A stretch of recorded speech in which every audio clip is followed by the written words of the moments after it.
First of all, thank you, Praveen, and to all the dignitaries on the dais and over various parts of the world right now over virtual. So my CorpCom team gave me some talking points, assuming that there would be some government dignitaries here. And I had to be PC. Luckily, they're not here, so I don't need to be PC. And I'm sorry about that, Dipti. Uh, but it's an interesting time, right? Because we're talking about innovation, and this is juxtaposing with all these news articles that are doing the rounds on Reuters and Twitter and all. You know, Lanxess, Evonik, BSF, all of these are companies that we all look up to, aspire to, because they have had decades of experience in setting up large-scale, sustainable, complex chemical parks all over the world.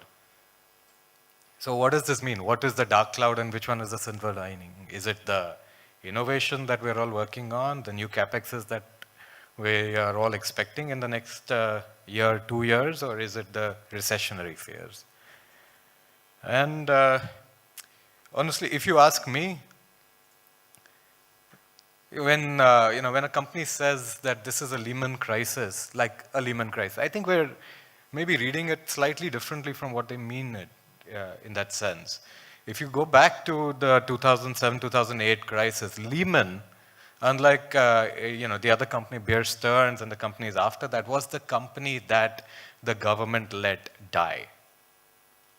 So when someone says that this is like a Lehman crisis, basically what they are possibly alluding to is the government going to save us? Not is the demand basically going to go down the tube? It might, but it also depends on how the government of the day, domestic and international, are there in order to ensure that the chemical industry, which is the global growth driver for everything that we live with, continues to grow in a sustainable and in the right manner.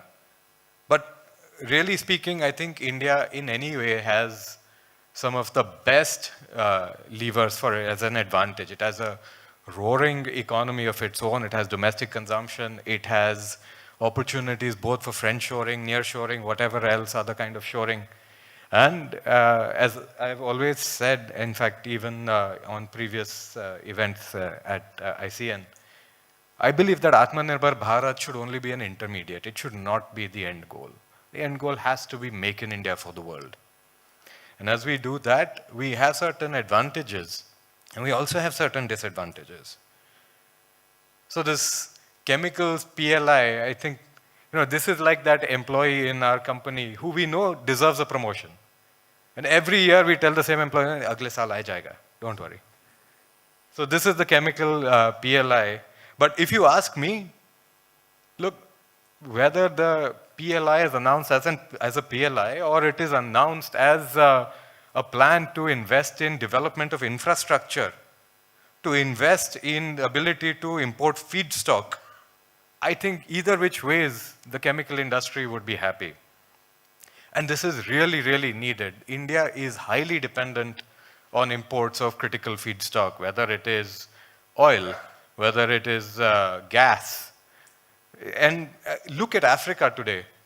The reason that Africa, even though it is one of the largest producers of crude oil, they have no refineries. They have to export all of their crude oil to other countries where it is then refined and sent back to Africa, where they pay such a huge premium. And both sides of the way, the government is essentially spending money subsidizing this. So the government has no money. They will continue to remain import dependent even though they have the feedstock. Is this really what we want the Indian economy to get into? An over-dependence on everybody else in order to be able to manage its own engine of growth? And when I'm talking about infrastructure, let's not forget the infrastructure is not just the physical infrastructure. We need the policy infrastructure. We need the education infrastructure. And all of these are, everywhere in the Western world, or in fact, even in the Eastern world, if you look at countries like Singapore, even if you look at countries like Thailand and Korea, they have all demonstrated a viable and successful model. All we have to do is look at the best way of emulating it, apply our own jugaad innovation to that, and it'll be an Indian model, and it'll work. Frankly, I also believe that while we innovate today, most of the R&D investment is going into labs, into R&D facilities, where we're essentially acting like a service center, where we're actually acting like a BPO for the global chemical industry. We need to have more fundamental chemistry research. We need to have more research into catalyst development, usage, into chemical engineering. And when we are dependent on international players to license, not license, whenever I'm talking to players internationally about the opportunity to invest in India, and I ask them, can I license your technology? And their answer is always the same. No, you cannot license our technology, but we would be very happy to co-invest with you in India. I said, I don't need your money, but I'm happy to pay you royalty. Sorry, the royalty comes only if we are allowed to invest with you. So is this also going to be the future, where we are dependent on the largesse of other countries, or should we not have our own development, especially in fundamental chemistry? One thing that I feel is we make this mistake of edogicity. We assume that the future is a version of the past, right? Just on a lighter note, someone very recently, last week, was completely shocked to know that Netflix originally started with just renting DVDs. She was under the impression that it was always streaming. So, whether it is Apple, whether it is Airbnb, whether all of these companies which we consider Uber, whatever, that we consider the way that they are today, we have to know that they came from a different perspective. They saw an opportunity and they pivoted, right? So there is disruptive innovation, but there is also the value, Rahulji. I really appreciate what you said, and I completely agree with you.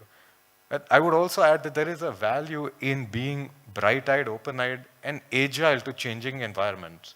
Because once you see an opportunity, you take it. And you take it because you know that maybe, just maybe, the business model that you had yesterday is not the right model for tomorrow. But the problem is that we are so tied up with the past investments that we have made that we refuse to invest in the future, in a future which is different from the past. I believe genuinely that the future of energy, and it's still very nascent right now, but the future of energy is in fusion, in nuclear fusion.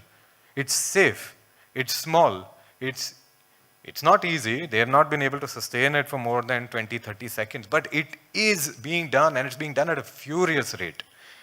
And once that is successful, you don't have to worry about these dangerous, complex uranium enrichment centers and all. You have hydrogen, you have helium. What could be simpler than hydrogen and helium? You can have the most stable isotope. So just the safety worry is thrown out of the window.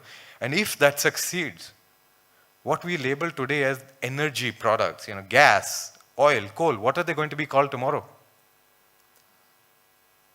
Because tomorrow's energy, especially large-scale energy, if it is going to come from something as safe and efficient as fusion, this, I think, provides a wonderful opportunity as well as a risk for the chemical and petrochemical industry. How we take it will depend on whether we are going to invest for the future or we're going to invest as per the past. And I just want to end with Henry Ford's comment when he came up with the Ford Model T. He said, if I had asked somebody what they want, they would have said they want a faster horse. So the motor car, even though it was actually already there, the motor car was not a faster horse. It changed the game. And today what we consider as just normal, something that we live with every single day, was revolutionary at a particular time. So with that, I just want to say that I believe that innovation has to come to India. Innovation has to come to India at every level, whether it is process or whether it is fundamental, whether it is catalyst, whether it is infrastructure, the way that we transport energy, and really speaking, this is India's decade because we have far, far too many things going for us, not the least of which being a stable government. And a government which understands the value of the economy being driven by growth in business and opportunities. So if we don't take our place in the world, as usual, as in the past, we will always say that India's moment is coming. No. Can we say India's moment is here? And can we invest and plan accordingly? Thank you very much.